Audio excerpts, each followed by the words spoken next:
meu tema, sem dúvida, sempre para mim é muito empolgante falar sobre o futuro da igreja, falar sobre escatologia, mas escatologia relacionada à igreja, né?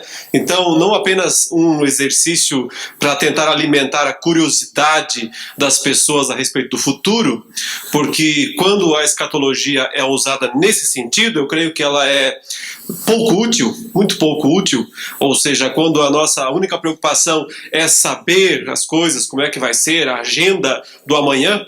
Então, para isso, eu entendo que a escatologia tem pouco valor, mas quando ela é de fato aplicada para a realidade da igreja, quando então ela, com toda a sua esperança, transforma o presente, transforma a realidade da igreja, então realmente ela é uma coisa extraordinária.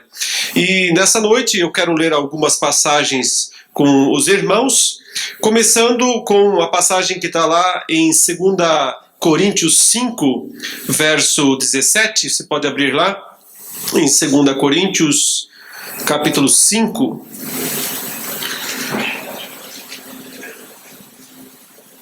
verso 17.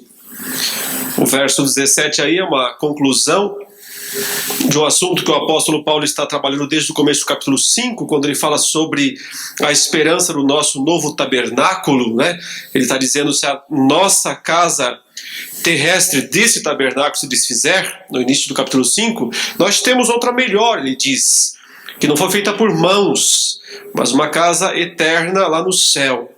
Então ele diz, nós lutamos aqui nesse mundo, mesmo que temos que enfrentar todos os dissabores, gemendo, angustiados, como diz o verso 4, porque nós recebemos o penhor do Espírito, a garantia de que o Senhor nos dará esse mundo por vir, esse novo corpo, essa nova situação. Por isso ele diz no verso 6, nós temos bom ânimo agora aqui, mesmo que nós tenhamos que enfrentar a ausência do Senhor enquanto neste corpo, e também a própria dissolução desse corpo que vai se desfazendo e assim por diante, até que um dia todos nós estejamos lá perante o tribunal de Cristo.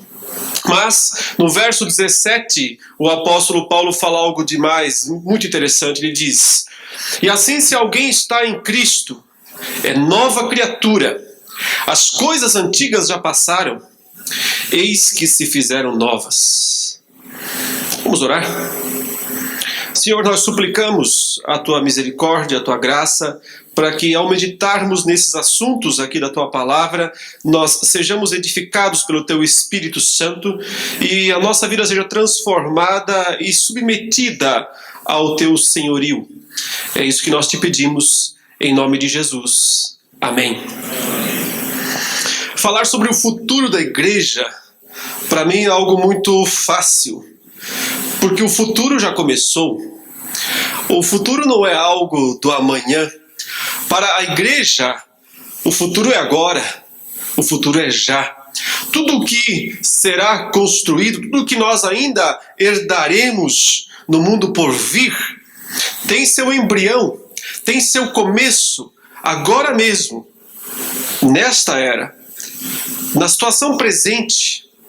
Por isso eu disse que escatologia é o futuro transformando o presente. É o entendimento do futuro que modifica a nossa realidade no presente. Ele inunda o presente. O futuro se apresentou no presente e está transformando a realidade agora. Paulo diz aqui, se alguém está em Cristo, esse alguém é uma nova criatura. Talvez na sua Bíblia tenha uma nota de rodapé aí dizendo, isso quer dizer, no original, nova criação. Talvez esteja aí na sua Bíblia, eu já vi em várias Bíblias essa notinha de rodapé dizendo, ou seja, nova criação. Porque esse seria o termo literalmente entendido, né? Assim, se alguém está em Cristo, é uma nova criação. Mas como parece não fazer muito sentido isso na tradução, então se coloca nova criatura. Mas quando você vê o restante do versículo, você percebe que nova criação é melhor. É a tradução melhor. É a que se encaixa melhor no sentido aqui que Paulo pretende. Ele diz, é uma nova criação porque as coisas antigas já passaram. E literalmente ele diz: a velha criação passou, a velha era passou, a era antiga, a era anterior acabou. E ele diz então em seguida: eis que se fizeram novas. E o termo que ele usa é: uma nova era começou. Uma nova era começou.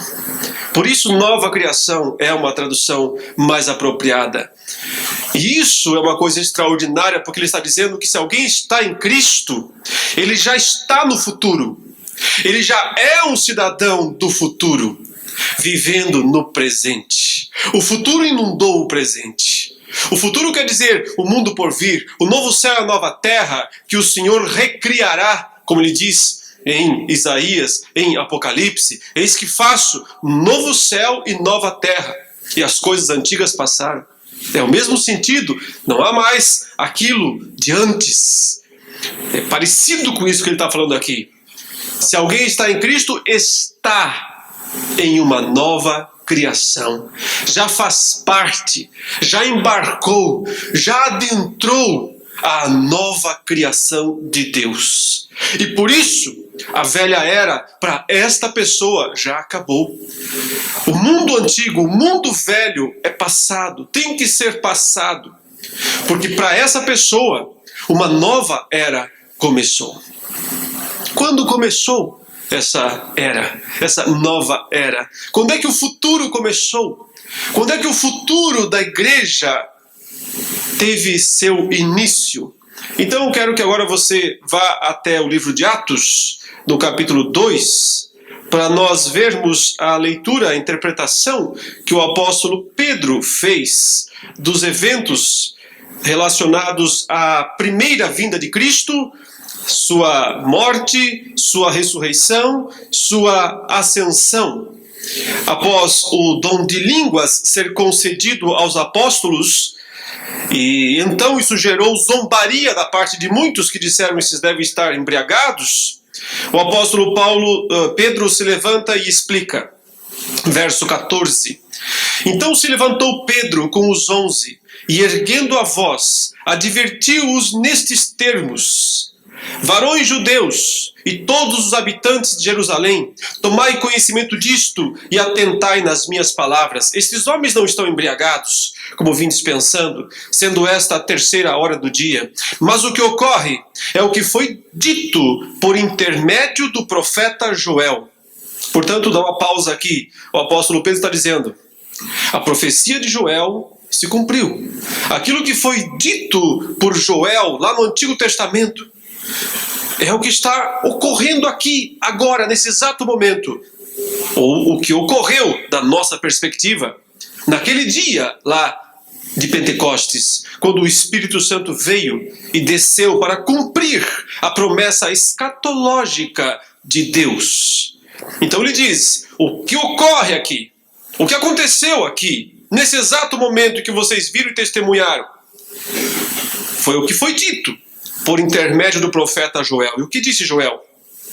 E acontecerá nos últimos dias, diz o Senhor, que derramarei do meu espírito sobre toda a carne. Vossos filhos e vossas filhas profetizarão, vossos jovens terão visões e sonharão vossos velhos. E até sobre os meus servos e sobre as minhas servas derramarei do meu espírito naqueles dias e profetizarão. Mostrarei prodígios em cima nos céus e sinais embaixo na terra, sangue, fogo e vapor de fumaça. O sol se converterá em trevas e a lua em sangue, até que venha o grande e glorioso dia do Senhor. E acontecerá que todo aquele que invocar o nome do Senhor será salvo. Varões israelitas, atendei a estas palavras. Jesus, o Nazareno, varão aprovado por Deus, diante de vós com milagres, prodígios e sinais, os quais o próprio Deus realizou por intermédio dele entre vós, como vós mesmos sabeis, sendo este entregue pelo determinado desígnio e presciência de Deus, vós o matastes, crucificando-o por mãos de iníquos, ao qual, porém, Deus ressuscitou, rompendo os grilhões da morte, porquanto não era possível fosse ele retido por ela. Porque a respeito dele diz Davi: diante de mim via sempre o Senhor, porque está à minha direita, para que eu não seja abalado. Por isso se alegrou o meu coração, e a minha língua exultou. Além disso, também a minha própria carne repousará em esperança, porque não deixarás a minha alma na morte, nem permitirás que o teu santo veja a corrupção. Fizeste-me conhecer os caminhos da vida, encher-me-ás de alegria na tua presença. Irmãos, seja-me permitido dizer-vos claramente a respeito do patriarca Davi, que ele morreu e foi sepultado, e o seu túmulo permanece entre nós até hoje. Sendo, pois, profeta, e sabendo que Deus lhe havia jurado que um dos seus descendentes se assentaria no seu trono, prevendo isto, referiu-se à ressurreição de Cristo, que nem foi deixado na morte, nem o seu corpo experimentou corrupção. A este Jesus Deus ressuscitou, do que todos nós somos testemunhas. Exaltado, pois, à destra de Deus, tendo recebido do Pai a promessa do Espírito Santo, derramou isto que vedes e ouvis. Porque Davi não subiu aos céus, mas ele mesmo declara: disse o Senhor ao meu Senhor: assenta-te à minha direita, até que eu ponha os teus inimigos por estrado dos teus pés. Esteja absolutamente certa, pois toda a casa de Israel, de que a este Jesus que vós crucificastes, Deus o fez Senhor e Cristo. Percebam? Pedro disse: os últimos dias já começaram. Joel anunciou que nos últimos dias o Espírito seria derramado sobre toda a carne, de uma forma mais abundante. De certo modo, o Espírito Santo sempre habitou os crentes do Antigo Testamento, porque eles foram regenerados pela mesma graça, pela mesma fé. Mas capacitação especial era uma coisa restrita aos ofícios, os reis, os profetas, os sacerdotes. No Novo Testamento, todos são reis, todos são profetas, todos são sacerdotes. Porque Deus compartilhou os ofícios de Cristo como cabeça, como foi enfatizado aqui hoje. Ele, como cabeça, ele compartilhou os seus ofícios com o seu corpo, os dons, as capacitações, de modo que todo o corpo de Cristo é um corpo que é chamado de uma nação santa, sacerdócio real, povo de propriedade exclusiva de Deus, que devem proclamar, profetizar as virtudes daquele que os chamou das trevas para a maravilhosa luz. Os últimos dias, segundo Jesus, os últimos dias, segundo o Novo Testamento, eles foram inaugurados com a vinda de Cristo, com a primeira vinda de Cristo. Isso envolve todo o pacote, por assim dizer, da primeira vinda de Cristo. Seu nascimento, sua vida de perfeita obediência à lei, às normas de Deus, suas vitórias sobre as tentações, sobre os principados e potestades, sua resistência às investidas deles, e finalmente sua morte, o pagamento da dívida, o pagamento do nosso débito diante de Deus, momento em que ele foi, como foi profetizado há tanto tempo atrás, ferido no calcanhar pela serpente, pelo dragão, mas momento também em que ele, como também foi profetizado tanto tempo atrás, feriu a mesma cabeça daquele que o feriu no calcanhar, obtendo assim uma vitória estrondosa e definitiva contra as forças das trevas, ao ponto de Hebreus 2,14, como também foi lido, dizer que ele destruiu por sua morte aquele que detinha o poder da morte. Destruiu não fisicamente, porque trata-se de um espírito que não pode ser aniquilado fisicamente, mas destruiu em termos de o poder dele, o poder de acusação, o poder de exigir a morte, como um acusador que ele sempre foi.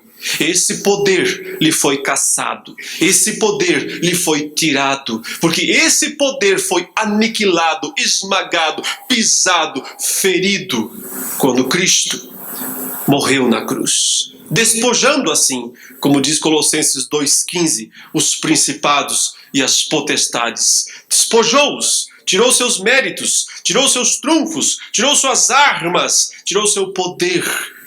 A grande vitória de Cristo sobre todos os poderes malignos se deu na cruz.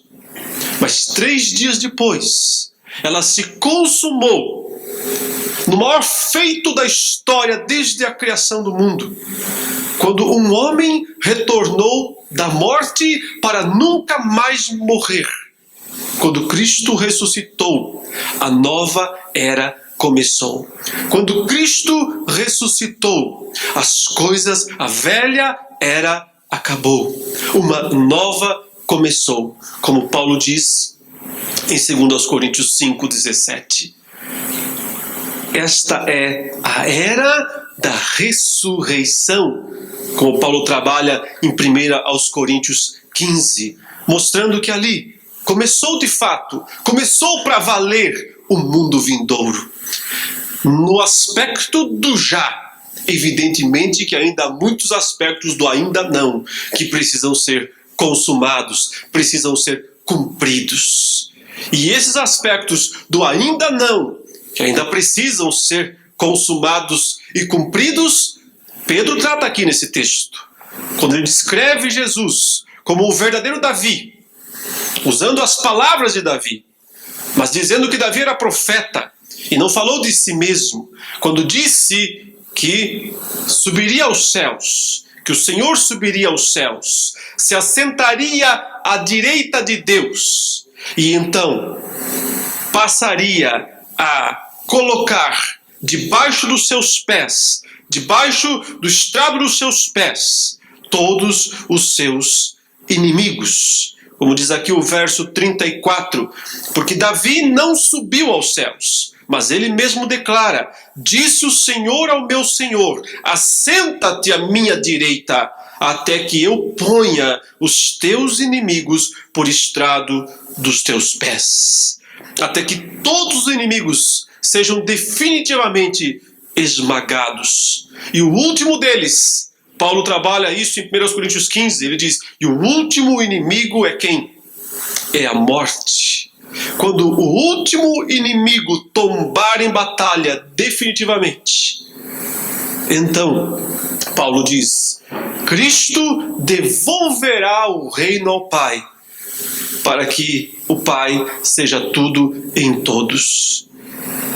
O futuro da igreja já começou. Nós já desfrutamos no tempo presente desse frescor, dessa vida nova, desse sopro do Espírito Santo, realidades do mundo vindouro, mas já presentes no meio da igreja. Por isso o autor aos Hebreus diz que aqueles que provaram um pouco dessas coisas e caíram, porque de verdade nunca se converteram, mas provaram, porque essas coisas estão presentes no meio da igreja. Inclusive ele diz, os poderes do mundo vindouro, e caíram, não podem mais ser renovados a arrependimento. O que são os poderes do mundo vindouro, senão as atuações do Espírito Santo? O Espírito que será mais uma vez o instrumento de Deus da recriação do mundo vindouro, como foi dessa primeira terra, quando o Espírito de Deus pairava sobre as águas, e foi o instrumento de Deus para extrair as potencialidades da terra. O mundo vindouro também é o mundo do Espírito Santo. E os poderes desse mundo vindouro estão sendo antecipados para nós agora, exatamente aqui. Por isso, meus irmãos, a ressurreição de Cristo deve ser vista como o grande momento escatológico do Novo Testamento. O futuro começou.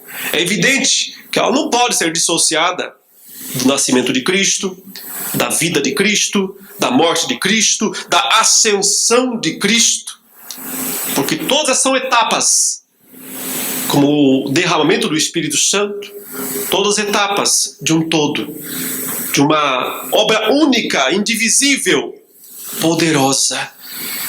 Porém, ela é um momento distintivo da virada de jogo. 2 morreram na cruz. Você está acostumado a pensar que 1 morreu na cruz, mas eu vou lhe dizer, 2 morreram na cruz. Há 2 mortes contadas na mesma cruz. A morte de Cristo e a morte da morte. John Owen dizia, né? A morte da morte na morte de Cristo. A morte morreu na figura daquele que detinha o poder da morte, Satanás, o grande acusador. Cristo foi morto. Satanás também morreu nesse sentido. A grande diferença, como nós sempre dizemos, se dá 3 dias depois, quando então um apenas ressuscita, um apenas retorna, reverte toda a derrota que foi a morte. A morte de Cristo deve ser considerada como uma derrota que ele sofreu, uma derrota necessária. Ele lutou sozinho contra as trevas. Ele submeteu ao poder das trevas para pagar o preço da nossa dívida com Deus. Quando a escolta veio para prendê-lo com Judas à frente, Jesus disse algo interessante para eles. Ele disse: Vocês não acham interessante que eu estive todos os dias no templo e no meio de vocês, falando e ensinando, e vocês nunca puseram a mão em mim? Porque não podiam. Não porque não tentaram. Houve ocasião em que pegaram em pedras para apedrejá-lo. Queriam prendê-lo. Vocês não acham estranho que vocês tiveram tantas oportunidades e não puderam fazer nada? Eis agora a vossa hora, ele disse. Aqui está a hora de vocês. Aqui está o momento das trevas, do poder, da autoridade, na verdade, é a palavra que ele usa. Aqui está o momento da autoridade das trevas. Podem me levar. Ele se submete à autoridade das trevas, ao poder deste mundo decaído. Ele se submete a receber a condenação dos homens, a condenação do diabo. Ele sofre todas essas coisas. Mas 3 dias depois, ele reverte totalmente isso. Todos sofreram uma grande derrota na cruz, inclusive Cristo, que submeteu-se ao despojamento do próprio corpo. Porém, ao 3º dia, apenas Cristo retomou o corpo. Somente ele reverteu os efeitos da derrota na batalha sobre os principados e potestades e sobre o grande líder deles, Satanás. Os efeitos foram irreversíveis. A cruz os esmagou. A cruz os destruiu. E eles jamais conseguiram e nem conseguirão se livrar dessa destruição. Então Cristo, na sequência, aparece aos discípulos e lhe dá aquela grande ordem. Ele diz: agora vocês devem ir por todo o mundo e devem pregar o evangelho a toda criatura. Porém, antes de dizer isso, antes de comissioná-los, antes de ordenar que vão em frente e levem adiante a era da ressurreição, ele declarou a frase mais interessante de todas, mais impressionante de todas até aqui. Ele disse: toda a autoridade me foi dada no céu e na terra. Todo o poder, mas não poder meramente de força, porque isso ele sempre teve. Não tem como aumentar esse poder de Cristo. Quando ele fala todo o poder aqui, é toda autoridade, é toda legitimidade para agir. Me foi dada nos céus e na terra. Se você for um leitor atento dos evangelhos, você percebe que essas palavras já foram ditas antes disso, na boca de outro personagem, muito diferente. Na tentação de Jesus, segundo a narrativa de Lucas, Satanás o leva até o monte, mostra os reinos do mundo e a glória deles, e usa essas exatas palavras: eu te darei toda esta autoridade, porque ela me foi dada, e eu a dou a quem eu quiser. Se prostrado me adorares, toda ela será tua. São os mesmos termos. Me foi dada, autoridade, toda, as mesmas expressões. Mas na boca de Satanás, o usurpador, o grande usurpador, aquele por intermédio de quem o pecado entrou no mundo e pelo pecado a morte. E então ele se tornou o grande acusador de nossos irmãos, aquele que de dia e de noite os acusa perante a face do nosso Deus. Então ele teve esse direito legal, essa autoridade de ser, de estar, por assim dizer, numa posição ao lado de Deus. Talvez não à direita, mas próxima, ao lado, junto de Deus. A expressão usada em Apocalipse 12 é muito forte. O mesmo que os acusa de dia e de noite perante o rosto de Deus.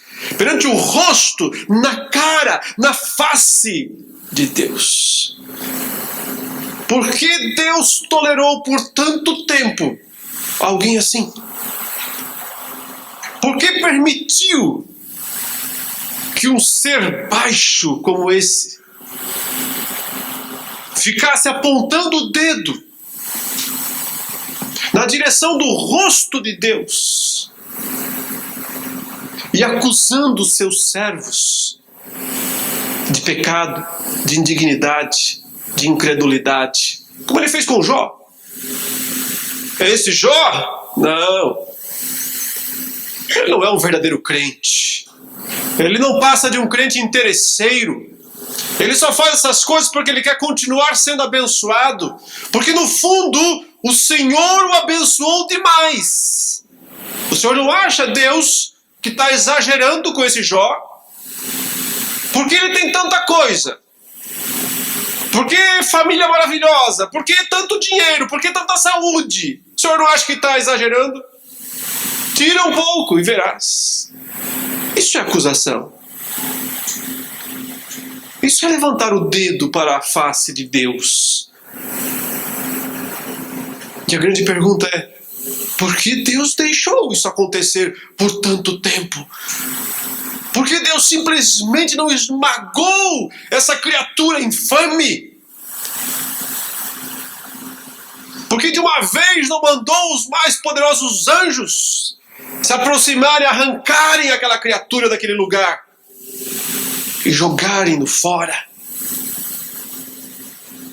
E a resposta é: porque Deus havia concedido esta autoridade para ele. E a resposta é esta: porque Deus havia concedido a autoridade de que ele fosse o acusador. E por isso ele pôde dizer a Cristo: eu sou o dono. Note, ele não disse: eu sou o dono dos reinos deste mundo. Isso seria mentira. Por quê?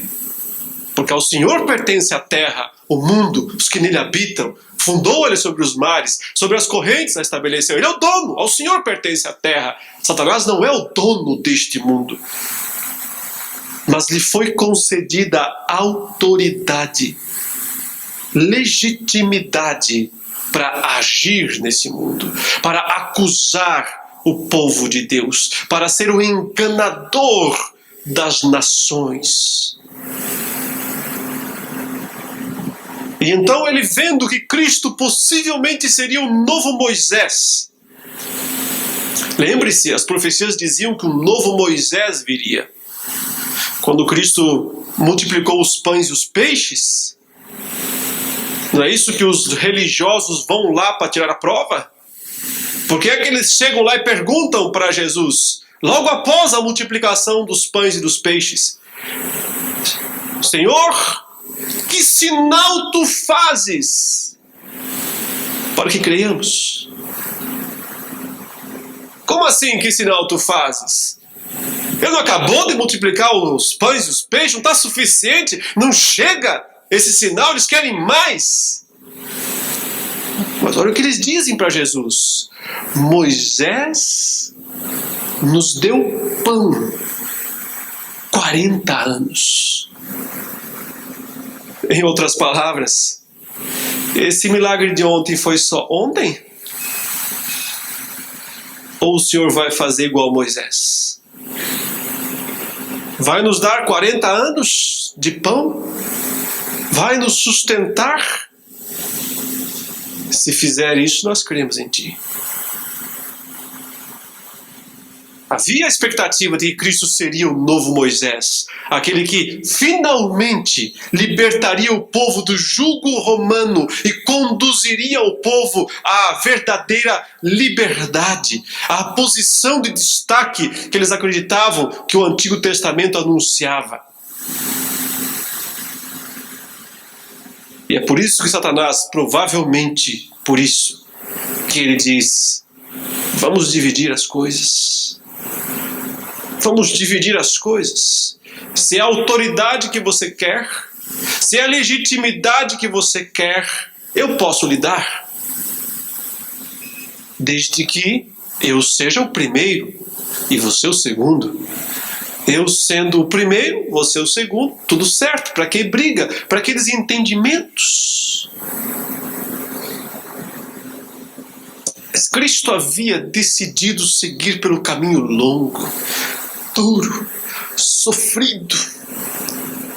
Por isso ele diz: para trás, Satanás, repreende-o, dirige a palavra de Deus contra ele. Está escrito: só o Senhor Deus adorarás, só a ele darás culto.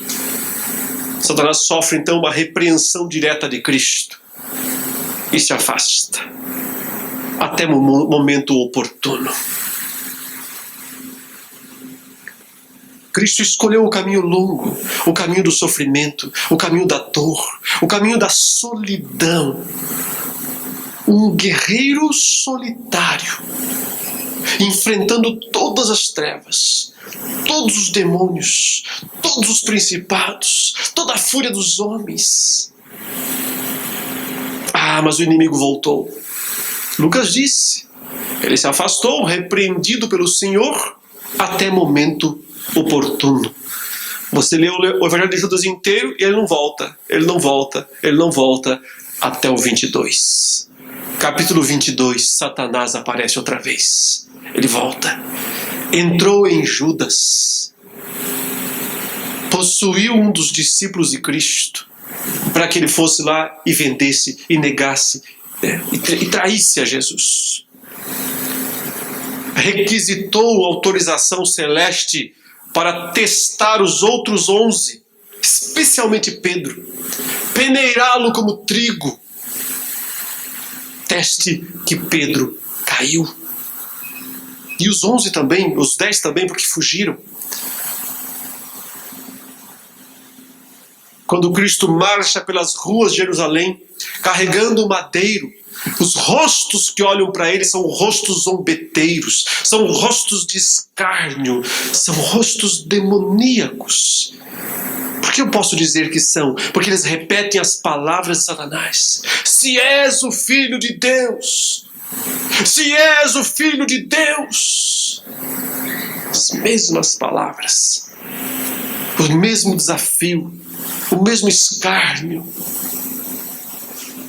Mas Cristo marcha resoluto para o Calvário. Pai, perdoa-lhes. Eles não sabem o que fazem. O quanto são instrumentos, marionetes, nas mãos de forças muito mais poderosas.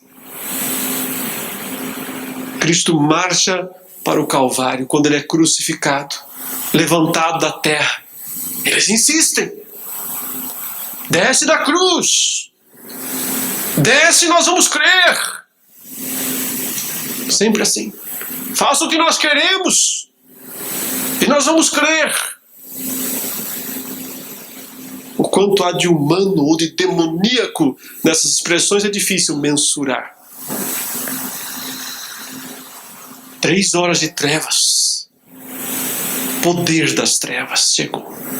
3 horas de escuridão. Até que Cristo brada. Está pago. Toda dívida foi paga. Esse foi o momento de emudecer o acusador. Quando ele sentia que havia obtido a maior das vitórias, sofreu a pior das derrotas. Quando ele pensava que havia finalmente devorado, como é a figura de Apocalipse 12, o filho da mulher que ele queria devorar. Ele sempre quis devorá-lo. Ele sempre esteve atrás do descendente ao longo de todo o Antigo Testamento. Ele sempre esteve lá nas famílias, nas mulheres, nos homens que foram nascendo na descendência da mulher. Ele sempre quis devorá-lo. E quando ele pensou que finalmente havia conseguido isto, sofreu a pior das derrotas, o pior dos ferimentos, irreversível, despojado. Esse é o termo de Paulo, despojado. Não sobrou nada, não sobrou trunfo, não sobrou autoridade. Então Cristo aparece aos discípulos e diz: agora ela é minha. Toda a autoridade é minha. Mas veja, o que Satanás ofereceu para Cristo? A autoridade sobre os reinos, sobre a glória deles, sobre o mundo, sobre a terra. Mas Cristo foi muito além disso. Cristo disse: eu tenho toda a autoridade nos céus e na terra. Eu conquistei muito mais do que eu poderia receber das mãos do acusador. Ele pensava em termos de um reinado terreno, de um reinado limitado, de uma questão legal entre países. Eu vim para estabelecer um reino que engloba o céu e a terra. Eu vim para criar o novo céu e a nova terra. O futuro começou na pessoa de Jesus Cristo, o Senhor, assentado à destra de Deus. Ele recebe o poder, ele recebe o reino, a autoridade sobre os céus, quer dizer, sobre toda a criação invisível, sobre todas as esferas celestes, sobre todos os exércitos celestes, as hostes celestes, boas e más. Todo joelho tem que se dobrar diante dele, nos céus, na terra, debaixo da terra. O senhorio dele se torna universal. Cristo não vai começar a reinar em algum momento do futuro. Cristo está reinando exatamente agora. Exatamente agora ele é o Rei dos Reis e o Senhor dos Senhores. Exatamente agora ele está capacitando a sua igreja com poder com o mesmo poder que ele tem, com a mesma autoridade que ele tem, com a mesma legitimidade que ele conquistou, ele está capacitando a sua igreja para desempenhar a função dele no mundo. No contexto em que Paulo diz que nós somos novas criaturas ou nova criação, acabou a velha era, começou uma nova, ele diz: e como embaixadores de Deus, rogamos que vos reconcilieis com Deus. Embaixadores não são do país em que eles estão, eles representam outro país. Mas qual é o nosso país? Onde está o nosso país? É o Brasil? É os Estados Unidos? É a Rússia? É o Japão? Nós somos peregrinos e forasteiros aqui neste mundo. A nossa pátria, o nosso país é o mundo vindouro, é o mundo por vir, é o novo céu e a nova terra. Mas nós fomos feitos embaixadores neste mundo, nesta era, embaixadores daquele mundo, daquela era. Por isso nos foram dadas as insígnias, os estandartes do mundo por vir, do mundo vindouro. Por isso nós dispomos agora dos poderes do mundo vindouro. Recebereis poder ao descer sobre vós o Espírito Santo. Os últimos dias começaram, Pedro disse. Recebereis poder ao descer sobre vós o Espírito Santo e sereis minhas testemunhas. Onde? Em Jerusalém, Judeia, Samaria e até os confins da terra. Esse é o modo da bênção de Abraão. Em ti serão benditas. Esse é o modo da bênção de Abraão, alcançar as nações.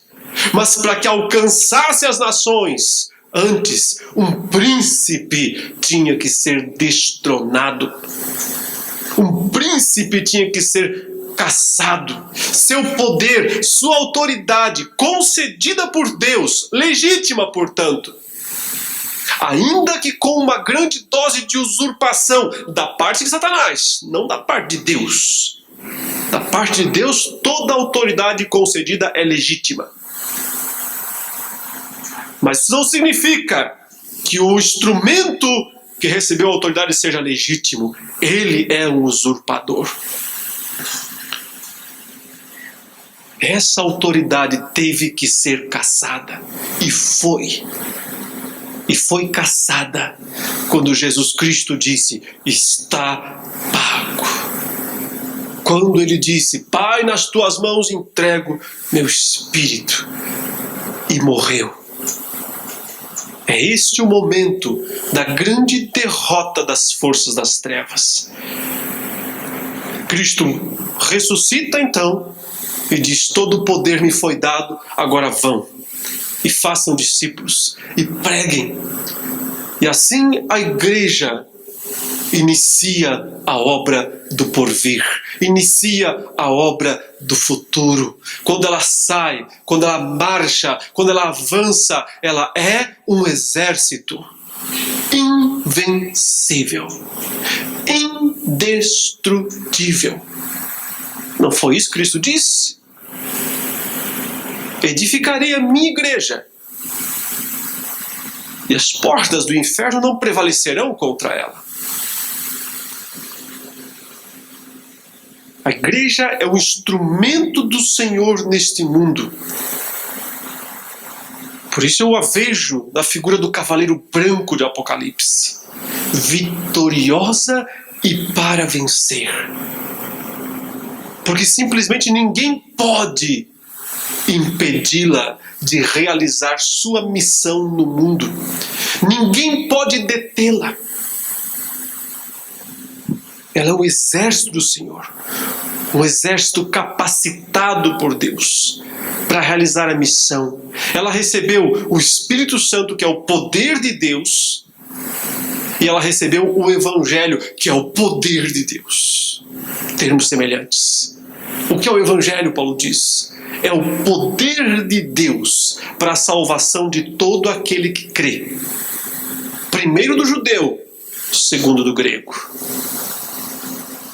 Primeiro ele é oferecido ao judeu, mas na sequência vai para os gentios. Essa é a história de Atos. O tempo todo eles vão das sinagogas, pregam aos judeus, alguns se convertem, outros rejeitam, eles vão para os gentios. Abre-se o mundo.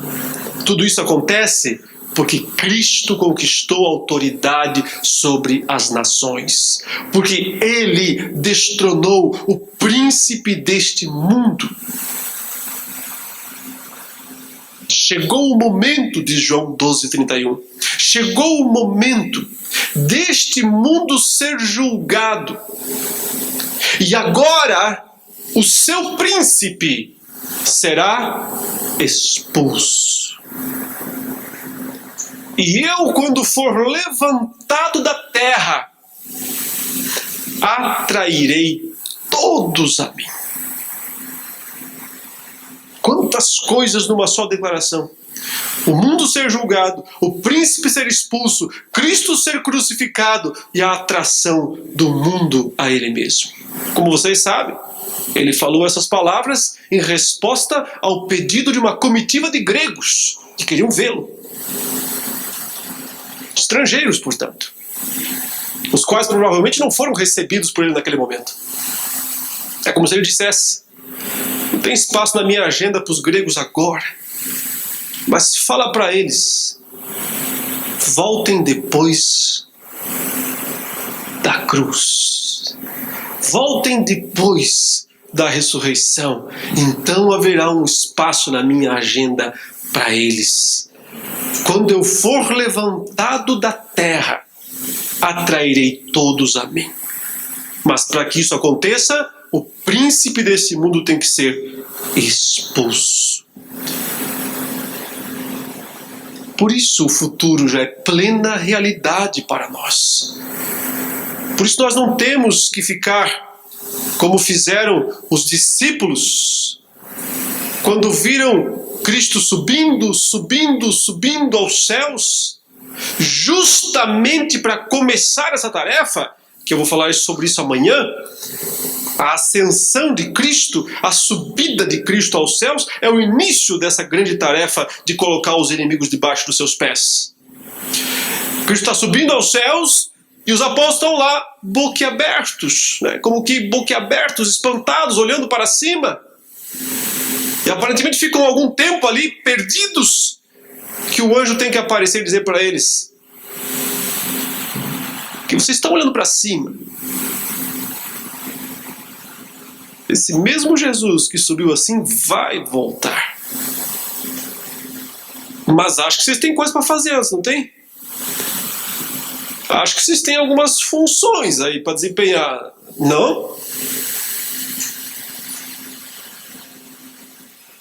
Então a igreja, consciente de quem ela é, do seu status, da era em que ela vive, do que Cristo conquistou para ela, essa igreja vai. E quando vai, ela é vitoriosa e para vencer. E quando ela vai e anuncia o verdadeiro e santo evangelho, o poder de Deus opera.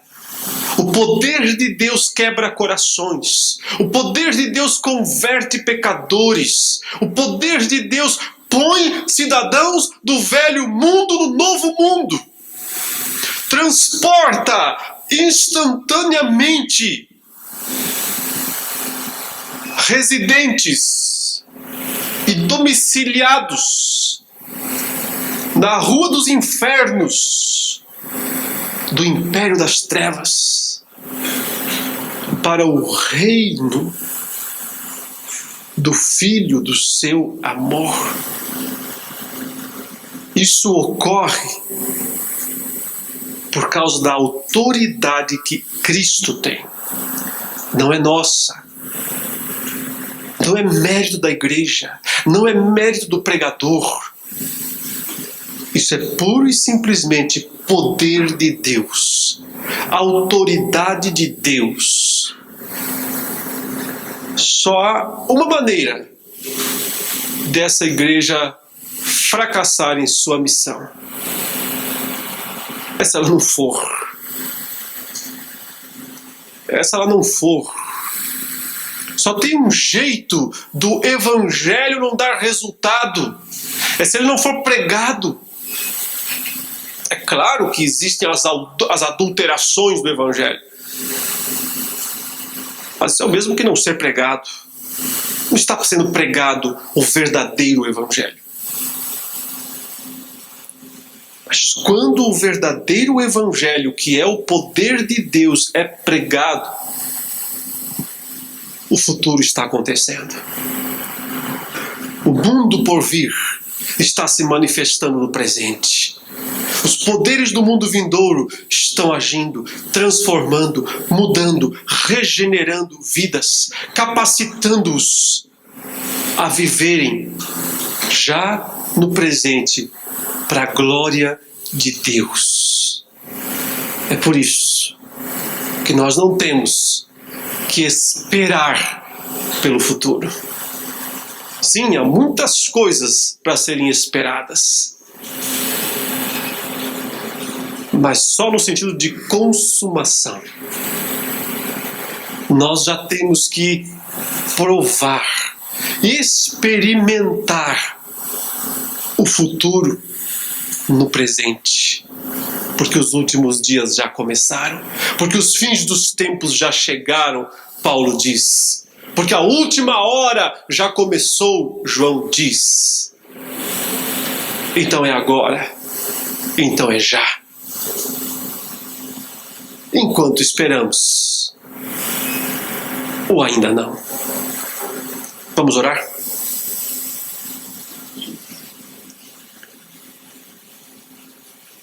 Graças te damos, Senhor Deus, pela Tua palavra e pela instrução do Teu Espírito.